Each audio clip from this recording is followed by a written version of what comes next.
certain age used to do. And so we always knew the merits of our plans and have been waiting for years for people to stop. This is it. Welcome to the Cannabis Coffee Hour. I'm your host, Rob Cantrell. We mean business on this episode. This is 3, 2, 4 with special guest Danny Danko, my old friend, writer extraordinaire, cannabis activist, and working in the cannabis industry. And we are in New York City at the Javits Center, which is right down on 42nd Street. This is supposedly the biggest business new cannabis event. So For Dan, New York, yeah, for New York. the event center, we're going to walk around the floor. What are we going to see? What is this all about? Yeah, man, we got our Javits Java, and we're going to check out, this is a trade show here, B2B show in New York called Cannabis Means Business. It used to be called CWCBE. We got a bunch of different booths, a bunch of activations. Whoopi Goldberg just spoke earlier today. Shout out to Whoopi. Yeah, absolutely. Whoop-T. Whoop-T. Yeah. All day. Whoopi and Maya, all of it, yeah. So let's check out the view. Yeah, let's check it all out. Booths, people have So there's already booths, abandoned. as you can see. What are these? These guys are rolling joints over here. Yeah, pre-roll machines, joint machines. They got robots going on over here. They got artists going on over here. So it's kind of like this is the budding of the cannabis industry in essence. Yeah, no, for sure. This is well, for New York, definitely. You know, this event has been going on for a bunch of years, and they're just promoting cannabis business in New York, licensed, legal businesses. Everyone who's interested in getting into the industry is checking it out. People that want to come see what the industry's all about. What Movers, shakers, yeah, movers, shakers, bakers, weed, shakers, shake out the weed. And there is good, bad, everything under the sun here. You really get at the core of these events, what's kind of going on. Yeah, and I work for Champs Trade Shows, which is a B2B event, which also, that's going to be a huge event. This is, on the smaller side, but still, Still pretty big. Look at that. And very specific to New York State and New York City. This is all the brands that are here doing business, trying to get attention to their brands, different seed companies, different processing equipment, all kinds of stuff here. Yeah, you get everything. These guys have all the containers. Yeah, packaging. All the packaging. This is they're doing the finance. Yeah, payroll. And they also, that's payroll if you want to open a dispensary. That's the Office of Cannabis Management. New York Office of Cannabis Management. That's the legal cannabis management. Yeah. CATS. Yeah, that's who does the licensing. That's all the legal side of cannabis here in New York. So pretty rad. Here's a licensed legal shop. My local shop, Marijuana, from my neighborhood, Windsor Terrace, my neighborhood and Park too. Slope. Shout Brooklyn. out to Marijuana, Yeah. Brooklyn. For sure. Here's some papers. Yeah, rolling papers, of course. A lot of banking, a lot of advisors, security solutions and packaging stuff. But there's businesses going down too. It is just like this networking event. Oh yeah, without a doubt. Specifically for New York. I mean, all the brands, Dank. Dank weed, yep. Dank by definition is the brand here. They've got a nice big booth promoting their flower, their pre-rolls, a lot of their products in a lot of dispensaries here in New York State. Yeah, they're a quality brand, kind of a young brand. Yeah. Definitely on the dank side.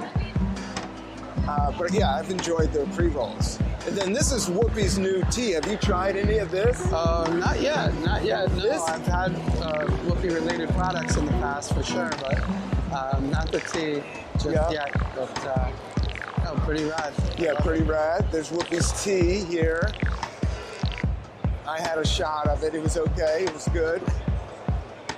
It's just amazing for me to see like so many cannabis brands, New York brands here representing, whether it be the dispensaries, the magazines, vaping devices, edible creation, all kinds of cool stuff. Yeah. And having been living here in New York for 30 years and thinking back what it was like 30 years ago when I first moved here, this is it's quite a revolution as far as how far things have come. Yeah, Danny, you got the What's wild up? life. Yeah, good. How you doing? Good to see you guys. Yeah. Good. From writing for High Times and actually, this is years ago, growing weed in New York City. What's up, gentlemen? That's the man. Yeah. Sorry, bro. Yeah, this We're is on a quick podcast here, but here I am with Breeder Piv. He's got the Cuban Black Haze, all the Piv, all the haze, and a bunch of amazing product in New Jersey and New York now, right? Yes, sir. New Jersey and New York. Yep, on the shelves at your local licensed spot. If they know what's up, they have the Piff, and they stay piffy in that spot, right? Never iffy. Never iffy. All right. What's up, bro? Yep. Cannabis right here. What is Cannabis all about? So this is an event that's been going on for 10 years out in Cali, in NorCal. Are they coming out here? Yeah, they have an event here that I just judged in the last 2 weeks, and the award show is tomorrow. The event itself is called the Head Stash Bowl, New York. Like I said, awards party is tomorrow. Cannabis has been going on now for, like I said, 10 years. They're in Cali, NorCal, in Humboldt County. They got the string cheese incident. Yeah, they got string cheese coming up in August, end of August, for their event in Cali. And this is the show tomorrow. So yeah, that's the event. They got a dab bar going. Right? Yeah, so good shit. Cannabis, we can check them out. Yeah. Nobody's really hitting the dabs. This is From Normal. Of course. Yeah. Over 50 years of advocacy. Normal. Yeah, shout out Big Normal. 55. Yeah, 72, 70, 71, 70. Wow. Amazing. 1, check 2. This is it. Welcome to the Cannabis Coffee Hour. I'm your host, Rob Cantrell, episode 324, the weekly podcast of the Cannabis Coffee Hour. We are here at CMB, Cannabis Means Business. This is a super cannabis conference that I was actually invited to do press for from the Rosen Group, which is a PR company. They have their own section here. I'm in the Javits Center. I got some Javits Java. I'm with the head of the Rosen Group, the founder of the Rosen Group, a PR extraordinaire of New York City. Woo-hoo. Give it up for Lori Rosen, everybody. Yay! Lori. New York City cannabis. This is exciting. Tell us what's going on. Where are we, and how do you fit into this puzzle? Well, Cannabis Means Business is actually a good intro for me. I've been in business, in the PR business, since 1984, so you can do the math. We celebrated our 40th anniversary last year. And pre-cannabis, we had a wide range of clients, from public advocacy to environmental issues, automotive, media industry, on and on and on. And the year that Colorado became legal, one of my colleagues moved to Denver, and she said, you know, there's a lot of business here. I said, go for it. Familiar. I was So this is Colorado, 2010. 14. It Yeah. started blowing up. I did do a High Times. I emceed like the very first legal thing they did right down there in the mayor's office. And you guys were an early PR company from New York that was getting, and there was a lot of money in Colorado. We were That's the what's crazy. OGs. Our New York aggression and savviness and moxie in Denver, where everyone's super nice. Hey, how you doing? We're like, good. Here's my card. You need PR. You need New York backup, which was we were. Yes. It was in Denver, and it kind of worked. Yes, I would think so. Yeah. So we had dispensaries. We had early big brand, which was the really cashed out Wana. Yes. Good Chemistry was our dispensary. We had the Cannabis Business Alliance. We had the Marijuana Academy. I mean, on and on. On and on. And you did all the PR from the New York office, or did you open up another Colorado? We had, Shauna was in Denver. She left, she moved there and still worked for us, even pre-COVID when nobody did remote, but we did. And so, yeah, it was super interesting. And we learned like everyone else at the same time, because nobody was in cannabis business before it became legal. And so we all dealt with the regulations, we dealt with the stigmas. We're still dealing with the stigmas. Yes. But we dealt with the negative articles about a kid who, we'd say, well, actually a client of mine said something very, very prophetic that I remember. I said, do you smoke pot? She was my age. She said, yeah. And she said, to your kids? She said, I say to my children, I would rather have them driving stoned than driving drunk. And I thought, it's a bad comparison, but the point was a good point. It was a good point. Yeah, it's definitely the lesser of the two. And no, I've always said that I don't drink alcohol, that I use cannabis as kind of a way of bouncing away from alcohol and cigarettes. There's like 20,000 booths. All people are rolling joints. Everything's going nuts outside. We got this great Rosen Group booth here, Right. our chill podcast room, and I'm listening to you. I would think New York and Colorado would go hand in hand. In PR, a lot of what PR is just getting the word out. Articles. Is articles. Yeah. And so initially, another anecdotal story, because I have now perspective. Yes. So went to our buddy at the Wall Street Journal and said, a client is launching a brand, a cannabis brand. And he said, Lori, this is the Wall Street Journal. I can't cover cannabis. And I'm like, well, it's legal in a few states. Are you kidding? This is the Wall Street. Now, guess what? Fast forward, most of mainstream media is covering cannabis. Yes. But it took us a while. So initially, we concentrated on the High Times, the handful of cannabis publications, and then in that Colorado. were cannabis friendly. Yeah.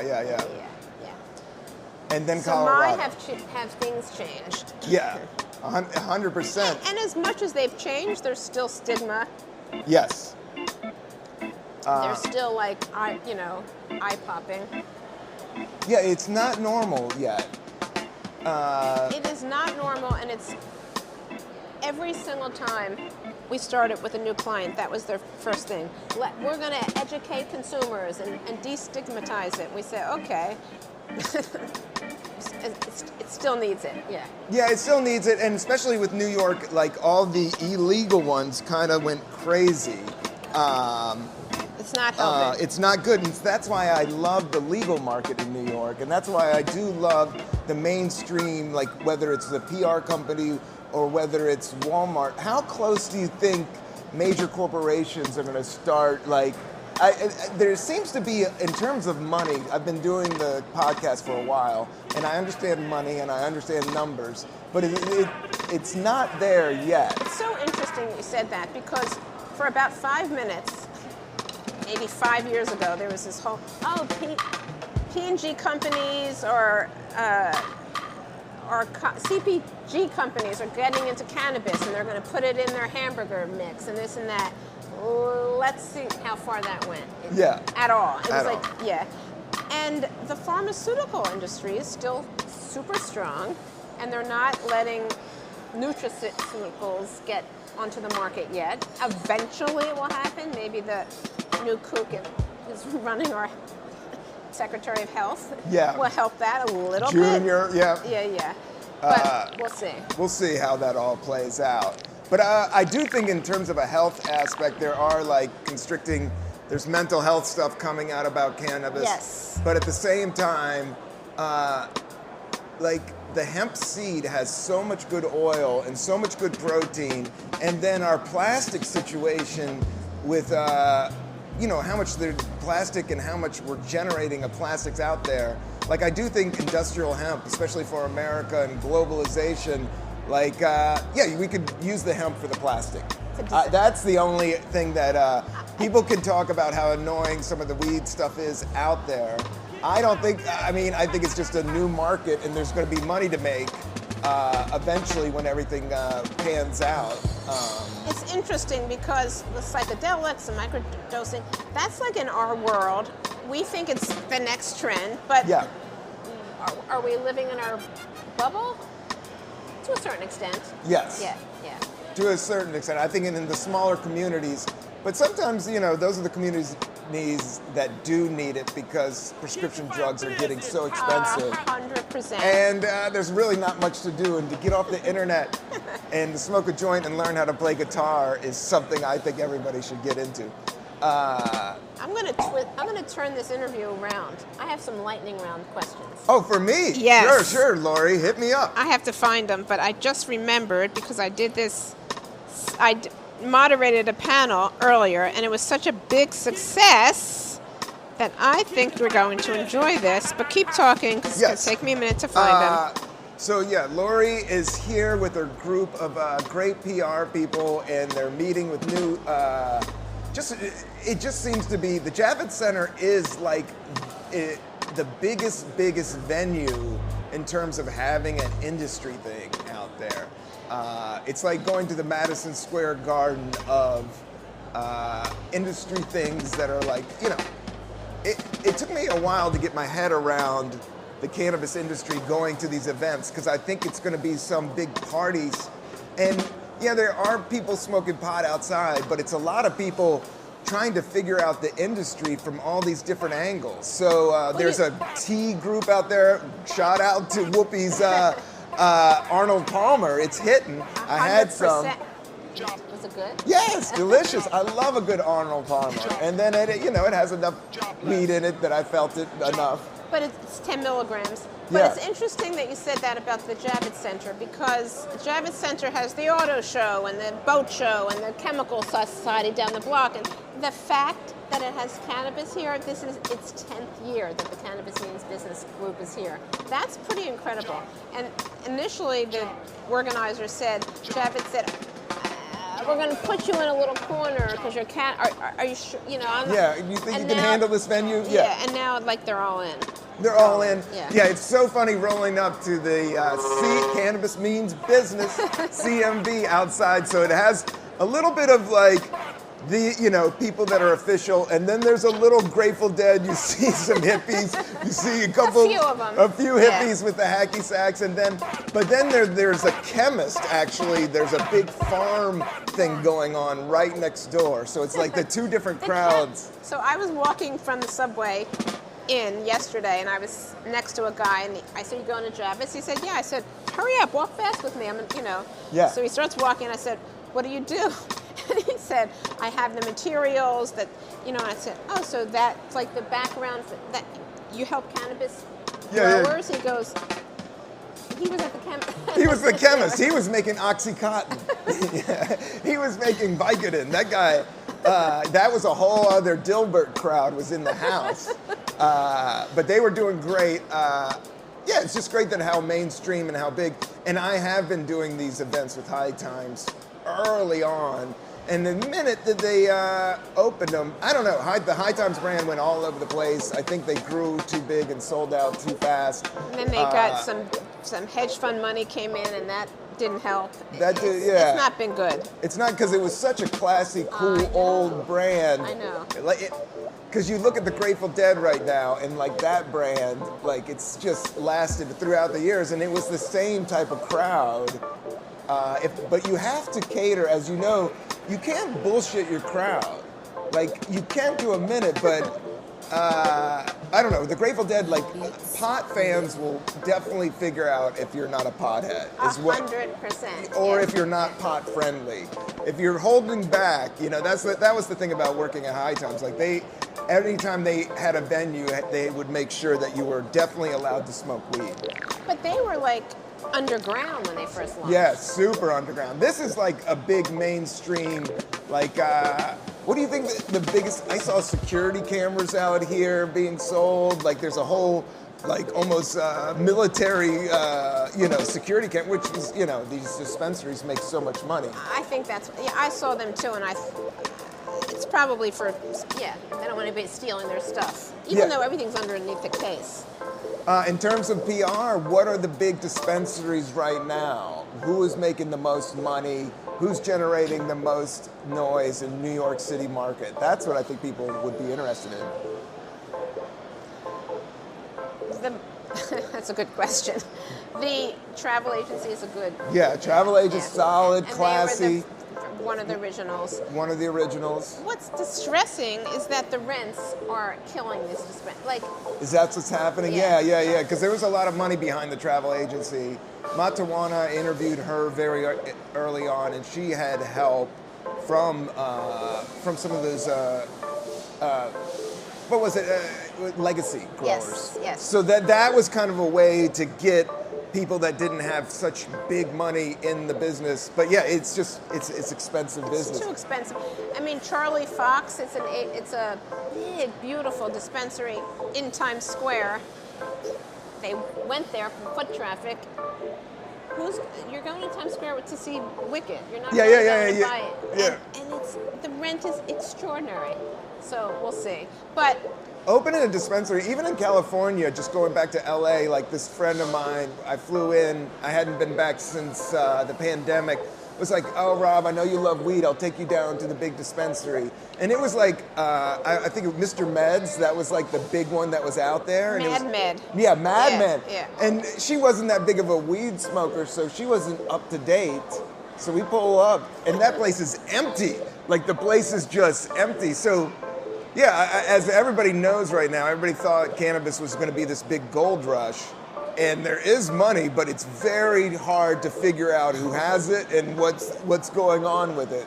Well, the taxes are the big, taxes and the rent in New York City. Yes. Yeah. In New York State, and and the illegal. But upstate, don't you think a dispensary would? There's more hippies up there, and you can get cheaper rent. But there's not much foot traffic. Enough people. Yeah, not enough people. Yeah. When Massachusetts became legal before us, people would drive up over the border from New York. But they drove from here. Yeah. New York has better weed, I think. I'm a big fan of the legal back home cannabis is one of my favorite. I'm just giving some shout out. Lobo, I enjoy. What about, I'll give a shout out to my client, Jaunty. Yes. You like them? I do, yeah. Yay! Jaunty? Yeah. They're actually killing it in the legal market because they're... Oh, that's great. Yeah, they're very, bootstrapping and you have to be. It's very DIY. You have to keep everything down to the minimum. Once you see a lot of packaging and too many frills, fancy, you know the money's going into the wrong thing. But their founders are super smart. Yes. And they know what they're doing, and it's actually they've been fun to work with because they just have a lot of good qualities overall. Yes. So it's great to get and they strictly are a cannabis growing, they have farms. They grow upstate and they sell here. Yeah. Fascinating. Yeah. All right, you ready? You ready for some questions? I am ready for some questions. Well, Hit me. I'll preface this by saying I moderated two panels. One was on social media, marketing, and PR. And then the other one was interesting. It was with an HR payroll company that specializes in cannabis. Gusto? Yes. Yes. You know them? I do know them. They somebody uses them. I did a side gig at a hot sauce company, but they used Gusto to pay me out. And That's hilarious. it was cool. I could see somebody opening a coffee shop or a cannabis shop and using Gusto. That's what I'm just saying. I did use it and it worked. He said that the guy, he said that they cater to just businesses 500 and below people, like Yeah. all small businesses. Yeah, pop-up small business is what everything, especially with the cannabis business. That's what I always said about the craft beer business is like. Oh my God! Don't get me started with I that. know you Yeah. did, but everybody yells about Budweiser, but Budweiser went to Germany. Budweiser's bought out. Like, if you want to support a real American beer, go to the craft beers. If you want to support a real small business, go to the small craft cannabis farms. And they have so much, they have passion just like the cannabis owners. Yeah, it's the same. Yeah, and coffee's in there too. But you have questions for me. I was going to fire. No, off. that's okay. Yeah. No, I was going to say, so I had Gusto. Gusto. I called him Gusto, but he's correcting me. It's Gusto.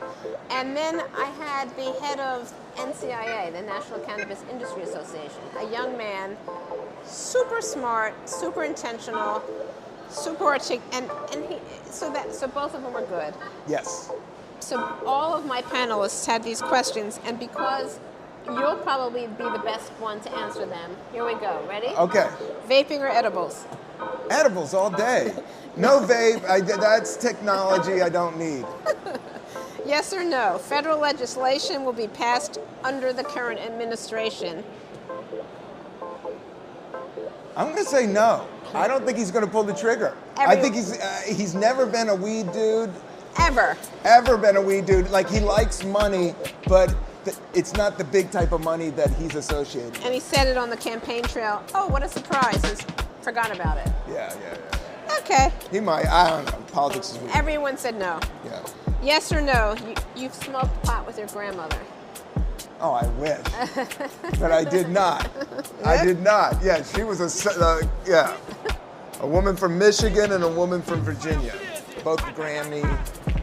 They could have used some weed, Hard nose, though, on that one. Very hard nose. By 2030, cannabis beverages will overtake and outsell flour. Flour?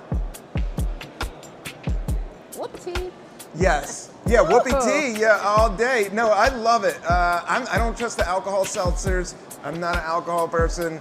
And I will say that the cannabis, people like the cannabis drinks. I've had a bunch and they're good. And it's a good alternative. Like, you just don't get a hangover. Agreed. And it's on everyone's list of fastest growing and launching this and launching that. Yeah. What poses a greater risk to the industry? Over-regulation or under-regulation? That's hard. That's really hard. Because the cool guy, a lot of people want to say is over-regulation because it is a plant and it is nature.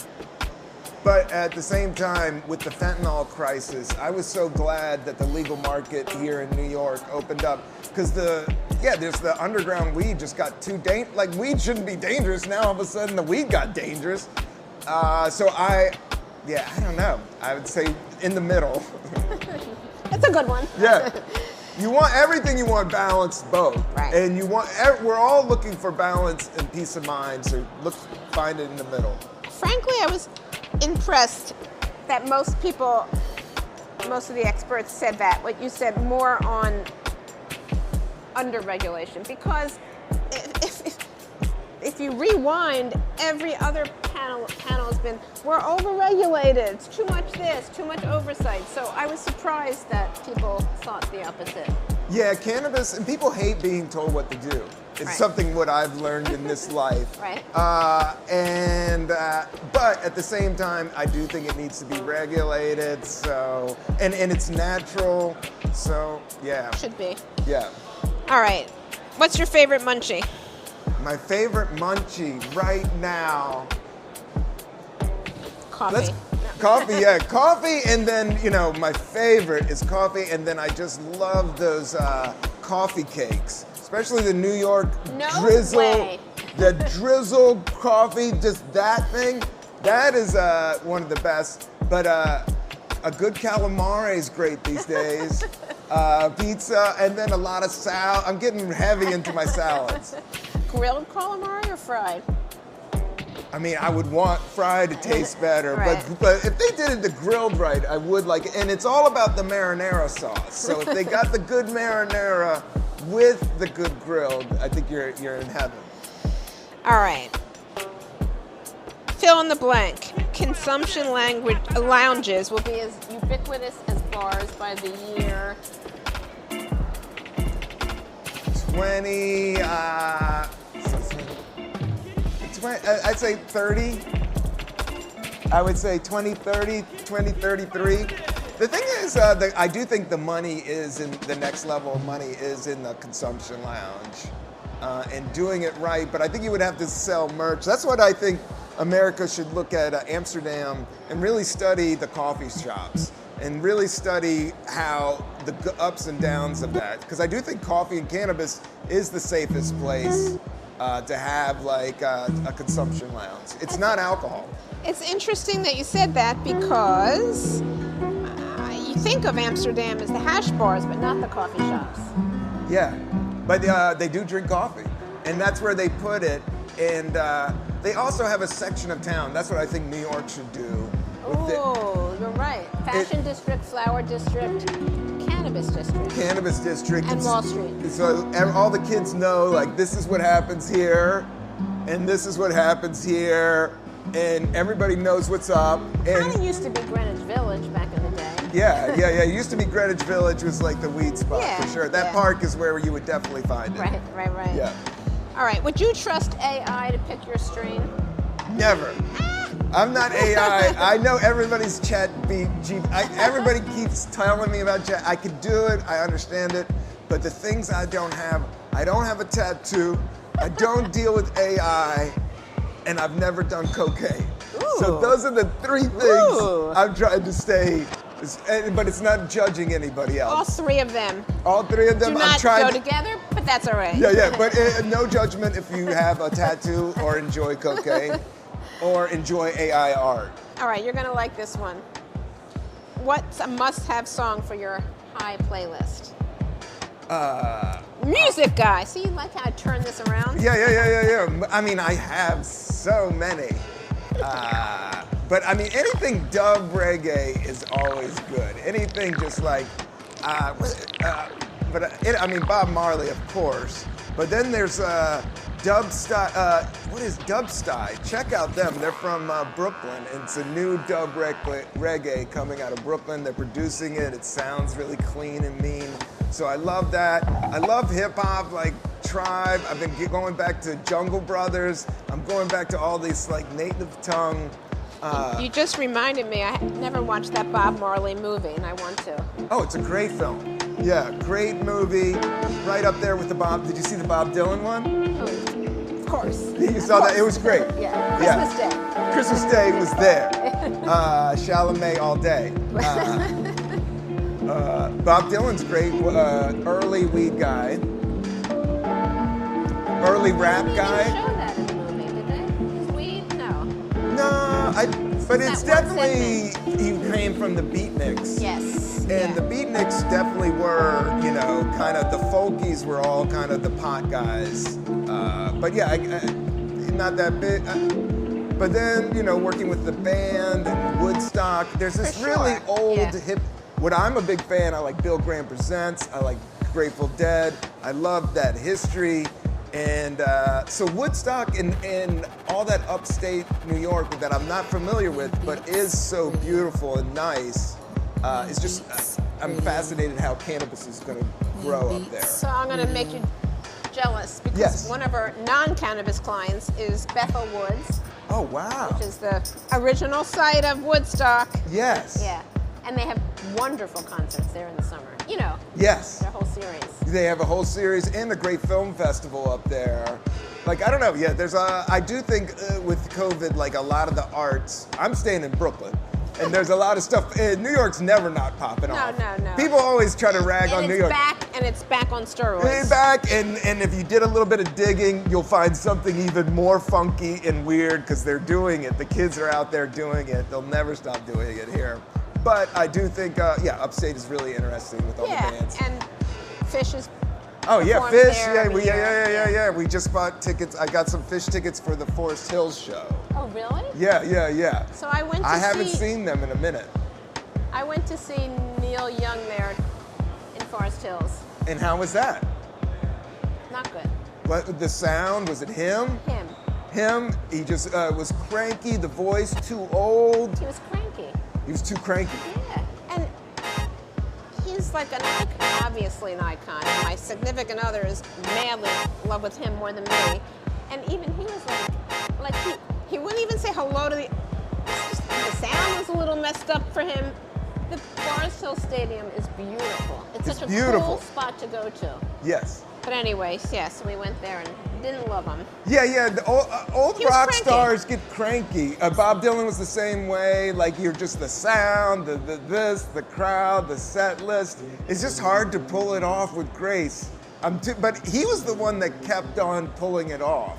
Like Neil Young. Oh, got it. He stayed cool getting old. Yeah. You know what I mean? So it bums me out. He just told me he was a little bit off. Yeah. He might come back around. Yeah.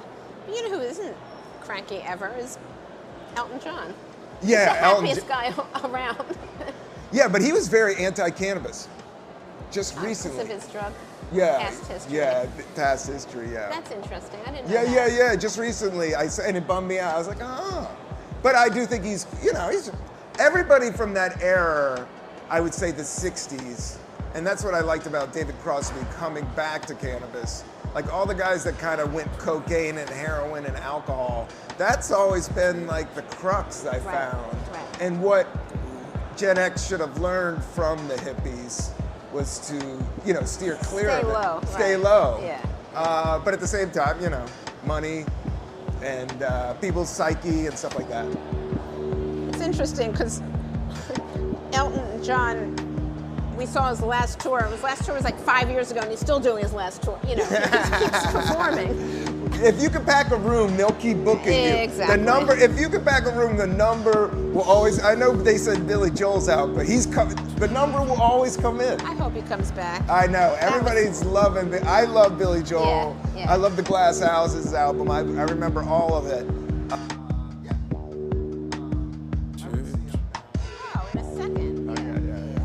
All right, 2 more questions. Fill in the blank.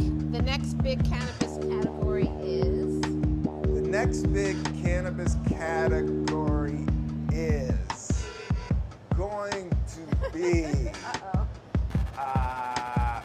Dabs. Queen Beats Radio. What's Babs? Dabs. Dabs? Nah. I mean, I would say outdoor grown craft, like high-end, like artisanal. Like I see growing as artistic and as music. When you get a band, you can tell if the guy's a scumbag. Well, sometimes being a scumbag works, but I just know with art, there's something you can capture that nobody else can capture, and that's where I think cannabis lends itself to that. I've been getting into Carl Jung recently, the individuation. Like you're supposed to really be an individual. Yes. Have you know about Carl Jung? I pronounce it Jung. You're right. That's why I was wondering. Yes, it is Jung. Philosophy, right? Yeah, it is Jung. Yeah. No, but I'm going to. Yeah. He said that life starts at 40, which I thought was really interesting. Interesting. Because you're just kind of in survival mode till 40. And then at 40, you figure out who you truly are and where you want to go and who you are. I always thought it was 30. Yeah. Especially women with 30, maybe guys, they're a little slower. So. I agree. But I'll take 40. Yeah. Why not? It pushes it up there a little bit. Yeah. What was the best concert you ever saw? Jobless. You saw Mick Jagger solo Twice. mission or with the Stones? With the Stones. I saw him in Philadelphia at the Spectrum when I was young. Yes. And then I saw him last summer. So in MetLife. And guess what? He strutted out like it was, everybody was, even my young companions were amazed. Amazing. I That love he was seeing just old guys rock. energy. Yeah, Oh yeah. my God. It's dancing, and he dancing and voice is stretching. still good. And his voice is still good, and he got the gig and he kept it, you know. And he knew how important it was, and it's a pain in the ass probably over all the years and all the ego, but that's amazing. And so he sounded great, and he rocked the house. The Stones Yeah, did it. Yeah, and the aesthetics were cool. Everything about it was really good. But Yeah, I'll tell he you one is of the cool. earlier concerts I saw, which will date me, Sly and the Family Stone. Oh, love it. Yeah, And recently there was a documentary about him. San Francisco artist. Yeah. It was fascinating because you knew he was a visionary, but you didn't know what a visionary was after he was just ahead of his time. He was super young. Yeah, multicultural band, different inspirations from all these different cultures, like mixing in. Yes. But Yeah. then he did freaking, And yeah, Coke gets a hold. Once Yeah. Coke gets a Yeah. hold, He and was then done. money, it's just ego. Like the more I'm meditating, and I think everybody's having to do this and getting into meditation and yoga, and that's just how everybody's gonna figure out out of the it, internet and all the kind of the ADD generation that's happening. Everybody's gonna get back to That's a tough sending one. it out. Yeah. But then after watching the documentary, I looked him up. He's still alive, which is a miracle after killing his, body. So that was interesting. The human body is amazing that way. You're right. I try to stay so healthy, but I also know there's somebody eating hamburgers every day and drinking double scotch, and they'll live to 87. That's true. And then it's just what it is. But what is cool is figuring out who you are. And I do think that like some people figure out like, oh, I run on cheeseburgers, so I'm gonna eat cheeseburgers. I'm never going to figure out who I am. Yeah, I'm yeah. always looking. Yeah, I'm you're always trying. looking, learning. Yeah. But with coffee, what's your main coffee drink? This is the Cannabis Coffee Hour. We got to hit you with a couple. As a New Yorker, serious about coffee. I mean, I like Devotion. Devotion, yes. I'm pronouncing it right. I like Yes. Slate, Yeah. blank slate. I have 4 go-to places in my neighborhood. And No then I Starbucks also- or Starbucks? No Starbucks. Yes, Starbucks, too dark, too weird. Yeah, Yeah. too bitter. Never. Never. I never liked it, but You like a medium I'm a medium roast cat. Same. Yeah, you like a Same. good medium roast. Yeah. But then I make it at home. I say I should make it at home, and Yeah, if I make it same. at home, then I drink too much, and Same, it goes same. back and on. Yeah. But Pour over, or do you have an espresso machine? pour over. Yeah, I do the pour over. The espresso machine does have cholesterol, is what I learned from my doctor. Wow. Yeah, you should drink paper filtered coffee if you have, little cholesterol. And during the pandemic, I was just eating so much pepperoni. We were getting double pepperoni pizzas. And so then I went to my doctor. He was like, Rob, you gotta slow down, my man. He said, tell me you're on a diet. And I was like, dude, I've been eating so much pepperoni you don't even know about. And then he said, tell me about, and I was drinking a lot of, what is it? Not the Chemex. Press? Yeah, a lot of French presses. Yeah. So the French press the reason it tastes good, it has that oil. And that oil is good, but you don't want too much of it. We have some good news. What's that? Yesterday's Times, huge piece, longevity for coffee. Yet another new coffee study. Yeah, coffee keeps you alive. We're gonna live for a long, Yeah, long time. time. Coffee and weed is how I'm gonna roll out this whole thing. Have you ever met Willie Nelson? He was an entertainer that I looked at that had a long career that was like, okay, because it's just the wear and tear on the body and the he's still travel. going. He's still going, and I Yeah. really think the weed has helped him. Interesting. Yeah. Wow. But did you ever work with Willie? No. No. But we did work on the cannabis side with a brand that Lil Wayne had, Nice. Jakua. Yes. He was nuts. Yes. Rappers, I bet you. We have a Forbes interview. Will he do it? Nah. What? This is the biggest thing we'll ever get for anybody. Nope. Okay. He did what he wanted. Yeah. But it was cool. It's cool. It was fine. Yeah. I've worked with people at those levels, and that's it gets a little tricky, especially when you start businesses with them. I was just gonna check out the amount of time we're at. We've done Past our 37 minutes. You got it down, Lori. Lori Rosen is in the house. Lori Rosen is on the Rosen Group. PR. Rosen PR Group. If you're starting a cannabis business, look at them, check them out, give them a call. She has her whole crew. They're coast to coast. And thank you very much. Thank you for your time. All right, peace and love, everybody. We're out from the Javits Center. Woohoo! I did it.